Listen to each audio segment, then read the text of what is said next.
नमस्कार दोस्तों, स्वागत है आपका हमारे चैनल कहानियों की दुनिया में। तो हमारी आज की कहानी है कब्रिस्तान का भूत। तो चलिए शुरू करते हैं। दोस्तों, बहुत से लोगों को भूत की कहानी पढ़ने का बहुत शौक होता है, इसलिए आज हम ऐसी ही एक कहानी आपके पढ़ने के लिए लेकर आए हैं। लेकिन आपसे अनुरोध है कि इन कहानियों को आप रात में ना पढ़ें, नहीं तो आपको बहुत डर लगेगा। यह बात बांग्लादेश की है। शाह आलम जो बांग्लादेश में रहते हैं। शाह आलम के एक चाचा थे जो कब्रिस्तान में रखवाली का काम करते थे। वह कब्रिस्तान में रखवाली करने के साथ साथ वहां पर कब्र भी खोदा करते थे। एक दिन शाह आलम के चाचा ने रात के समय शाह आलम के घर का दरवाजा खटखटाया। शाह आलम ने दरवाजा खोला तो देखा उनके चाचा बहुत डरे हुए थे और कांप रहे थे। शाह आलम ने जब डरने का कारण पूछा तो उन्होंने सारी बात सुबह बताने की बात कही और कंबल लेकर सो गए।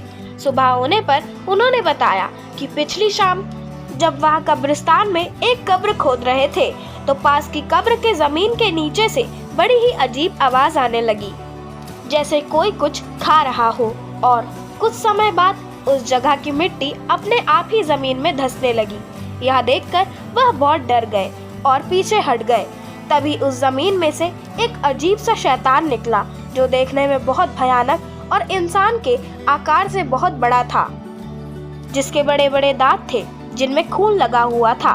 उस कब्र में उन्होंने कुछ समय पहले जो इंसान दफन किया था, अब उसकी केवल हड्डियां ही बाकी बची थी। यह देखकर चाचा को समझते देर नहीं लगी कि वह शैतान कब्र में इंसान की लाश को खाता था। जब शैतान ने चाचा को देखा तो वह चाचा के पीछे भागा। चाचा बड़ी तेज भागकर कब्रिस्तान के पास की मस्जिद में चले गए।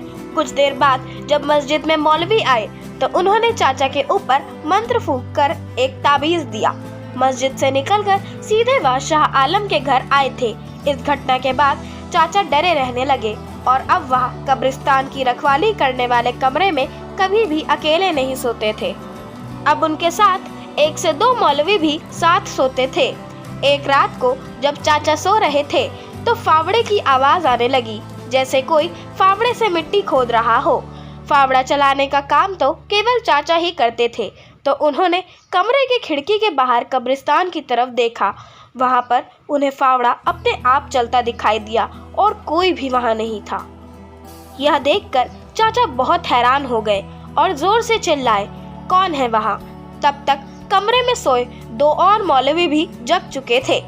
चाचा की आवाज जब उस ना दिखने वाले शैतान या भूत ने सुनी तो उसने गुस्से में वह फावड़ा बड़ी तेजी से चाचा की तरफ फेंका। वह फावड़ा खिड़की को तोड़ता हुआ कमरे में घुस गया। इससे सब बहुत डर गए। अब वह शैतान कमरे के दरवाजे पर ही आ गया और बड़ी जोर जोर से मारने लगा। कमरे में मौजूद 1 से 2 मौलवी दरवाजे और खिड़की पर आ गए और कुछ कुछ मंत्र फूंकने लगे, लेकिन वह शैतान रात भर कमरे के बाहर ही रहा और दरवाजे पर वार करता रहा। जैसे ही सुबह हुई वह शैतान चला गया। यह सब बात उन्होंने मस्जिद के सबसे बड़े मौलवी को बताई। उस बड़े मौलवी ने कहा कि मुझे इसका इलाज पता है, आज रात मैं तुम्हारे साथ सोऊंगा। अगली रात को जब सब डरे हुए सो रहे थे तभी आधी रात को फिर फावड़ा चलाने की आवाज आने लगी। अब की बार बड़े मौलवी ने कहा, मुझे इसको देखने दो। वह दरवाजा खोलकर मंत्र पढ़ते हुए फावड़े की तरफ चले गए। मौलवी ने उस फावड़े को बड़ी तेजी से हवा में घुमा दिया, जिससे बहुत ही दर्दनाक आवाज आई, जैसे फावड़े से किसी के सीने में वार किया हो।